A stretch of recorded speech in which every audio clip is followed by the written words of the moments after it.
Assalamu alaikum wa rahmatullahi wa barakatuh, dear learners. I do expect that all of you are featured fine by the grace of Allah. Alhamdulillah, by His grace. প্রিয় শিক্ষার্থীবৃন্দ, আমি আশা রাখি আপনারা মহান আল্লাহর অশেষ মেহেরবানিতে সুস্থ আছেন, ভালো আছেন। আমি আলহামদুলিল্লাহ আমি ভালো আছি। আমরা টেন্স নিয়ে আলোচনা করছিলাম, পার্থক্য বোঝার চেষ্টা করছিলাম। আমরা প্রেজেন্ট করেছি, পাস্ট করেছি, আজকে আমরা ফিউচার টেন্স নিয়ে আলোচনা করব ইনশাআল্লাহ। আমরা অবশ্যই এগুলো লিখবেন এবং বোঝার চেষ্টা করবেন ইনশাআল্লাহ। ফিউচার ইনডেফিনিট অথবা ফিউচার সিম্পল, সিম্পল ফিউচার, আমরা ফিউচার ইনডেফিনিট এবং ফিউচার কন্টিনিউয়াস নিয়ে আজকে আলোচনা করব। ফিউচার কন্টিনিউয়াস এর পার্থক্য বোঝার চেষ্টা করব। আমরা প্রথমে লিখলাম I shall অথবা I will read, আমি পড়ব। আর এখানে লিখব I shall be অথবা I will be reading। এখানে কি লিখব? আমি পড়তে থাকব। ওকে, we shall or will practice, আমরা অনুশীলন করব। আমরা জানি shall ব্যবহার করি ফার্স্ট পারসনে, I আর we তে shall বসে, এখানে মোড়ার নিচে আমরা will ব্যবহার করতে পারি। আর আমরা এখানে কি লিখব? we shall be অথবা we will be practicing,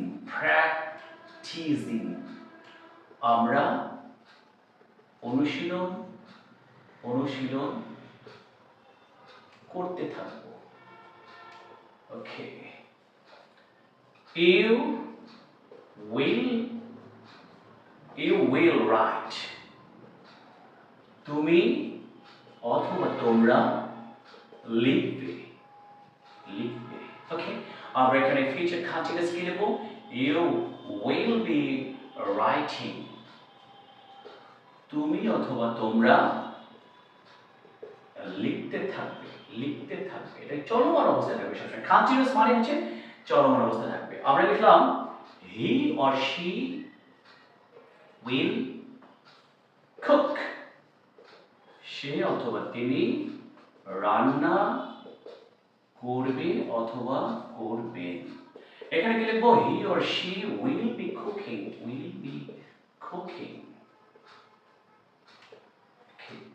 এটা কি হবে? সে অথবা তিনি রান্না করতে থাকবে অথবা থাকবেন। ওকে, আমরা থার্ড পারসন প্লুরাল লিখলাম they will drink water, তারা পানি পান করবে। আর এখানে কি লিখব? they will be drinking water, এর অর্থ কি? তারা পানি পান করতে থাকবে।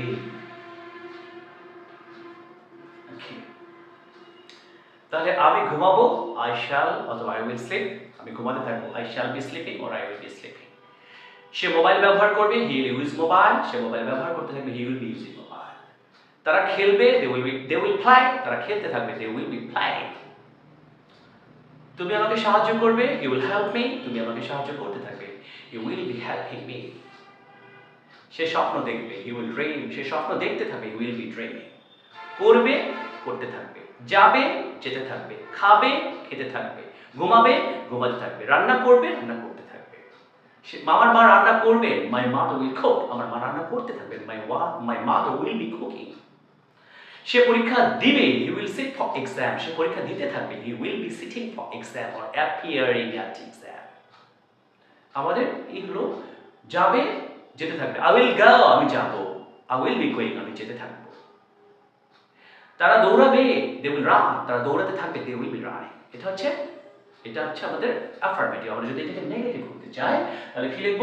I shan't, আমরা shall not কে সংক্ষেপে আমরা কি লিখি? I shan't। অথবা আমরা will not কে সংক্ষেপে কি লিখি? I won't read, আমি পড়ব না। আমরা এখানে কি লিখব?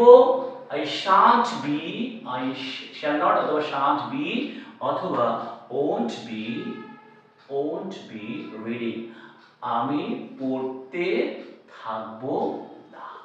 ওকে, we shan't or won't practice, আমরা অনুশীলন করব না। we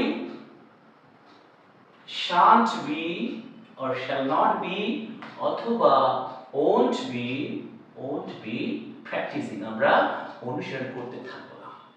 you won't write, you won't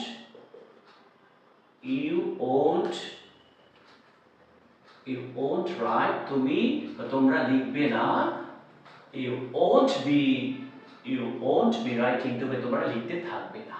okay, he or she won't cook, সে বা তিনি রান্না করবে না অথবা করবেন না।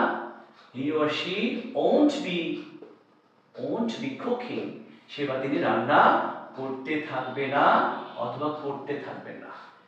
they won't drink water, তারা পানি পান করবেন না। they won't be drinking water, তারা পানি পান করতে থাকবেন না। ওকে, আমি যাব না, I shan't go, আমি যেতে থাকবো না, I shan't be going। আমরা অপেক্ষা করব না, we won't wait, আমরা অপেক্ষা করতে থাকবো না, we won't be waiting। সে শিখবে না, he won't learn, সে শিখতে থাকবে না, he won't be learning। তারা খেলবে না, they won't play, তারা খেলতে থাকবে না, they won't be playing। ওকে, আমাদের এগুলো নেগেটিভগুলো আমরা যদি প্র্যাকটিস করি ইনশাআল্লাহ আমাদের কাছে অবশ্যই সহজ হয়ে যাবে। আমরা অ্যাফার্মেটিভ করলাম, নেগেটিভ করলাম, আমরা ইনশাআল্লাহ নেক্সট ক্লাসে ইন্ট্রোগেটিভ এবং নেগেটিভিটি এবং ডব্লিউএইচ দিয়ে সেন্টেন্স লিখবো। আমরা ফিউচার ইন্টিগ্রেটিভ এবং ফিউচার কন্টিনিউয়াস আলোচনা করব। Dear learners, that's all for today. ইনশাআল্লাহ in my next class I will try to decorate sentences by using WH words, negative, interrogative and negative interrogative. Okay, that's all for today. May Allah keep all of us healthy. Assalamu alaikum wa rahmatullahi wa barakatuh.